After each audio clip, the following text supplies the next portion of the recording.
Armenia's defense ministry tweeted these videos on Sunday morning. It says they show Azeri tanks that have just been destroyed in the disputed region of Nagorno-Karabakh. Within a few hours, the Armenians said 15 drones, 10 tanks and 4 helicopters had been destroyed. Early in the morning, around 7 a.m., the Azerbaijani forces launched a large-scale aggression, including missile attacks along the line of contact with Artsakh, Nagorno-Karabakh, and they are targeting civilian population and civilian infrastructure. Government leaders in Azerbaijan condemned what they called propaganda and said a counter-offensive operation had been launched after Azeri forces were attacked. Nagorno-Karabakh is an internationally recognized part of Azerbaijan, but is controlled by Armenian forces. The region has declared itself independent and relies on Armenia for support.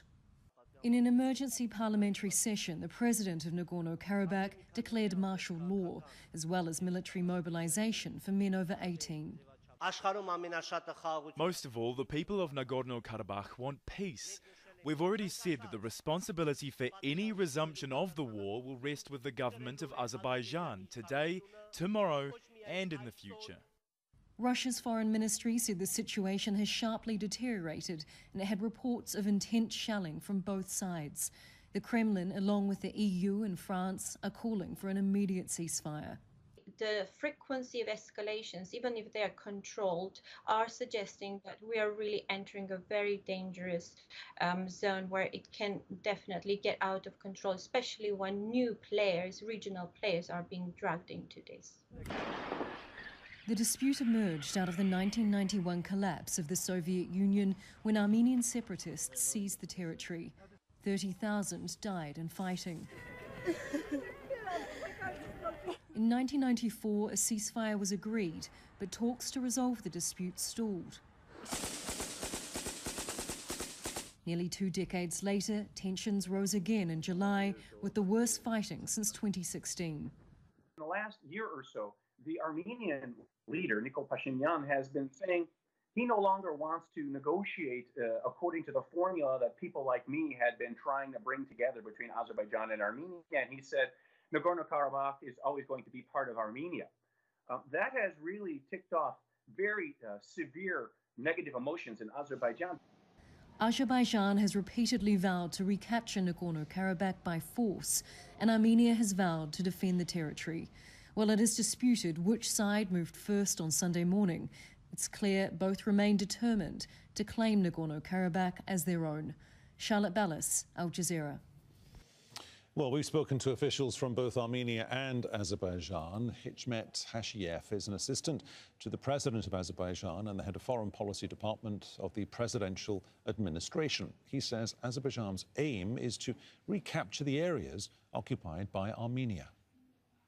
30 years we are suffering from the Armenians' military occupation and aggression, and our civilians are becoming target of Armenian armed forces, and we have 1 million ethnically cleansed Azerbaijanis from the occupied territories of Azerbaijan. And therefore, Azerbaijani armed forces are taking with counter-actions and counter-attacks to first repel Armenia's provocations and further acts of aggression against Azerbaijan and enforce Armenia to peace. Because a peaceful negotiation process is also failing because of the deliberate and the destructive attitude of Armenia. Currently, we don't have a real negotiation that's mediated by the OSCE Minsk Group co-chairs. And therefore, here first is to ensure security and safety of Azerbaijani civilians who are living in close in proximity to the line of contact area. In the meantime, to ensure liberation of Azerbaijan's occupied lands from Armenia's occupation that lasts more than 30 years. So there are 4 UN Security Council resolutions demand immediate, unconditional and full withdrawal of Armenian troops from the occupied territories of Azerbaijan. So far, it's not also implemented by Armenia.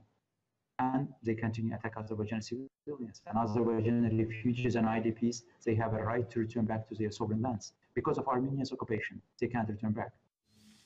And the Armenian Foreign Minister Zurab Natsakanyan told Al Jazeera that his country will do whatever it takes to defend the region.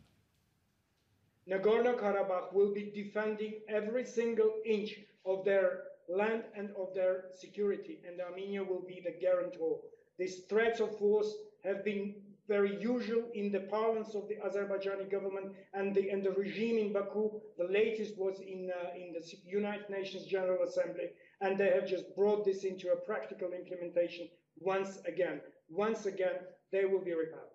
This morning has been the proof of the intentions of Azerbaijan to push for their maximalist positions in an aggressive manner, to put our people at risk. We have been consistently insisting that at the heart of the Nagorno-Karabakh conflict is the security of our people. And they today have once again brought to prove that we have to care about the security of our compatriots, the people of Nagorno-Karabakh, who have been firm on the defense of their freedom, of their security against this aggression. And the aggression is pre-planned, not just by Azerbaijan, but with the massive support of Turkey, which has its military presence and which has been showing its unilateral support and aggressive approach towards Armenia. This is very, very disturbing, and it's a massive escalation, consequences for which Azerbaijan bears full responsibility.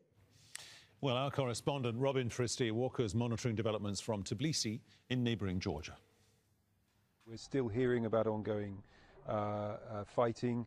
The figures are, of course, fluid as well. We know of at least 10 Armenian military personnel dead.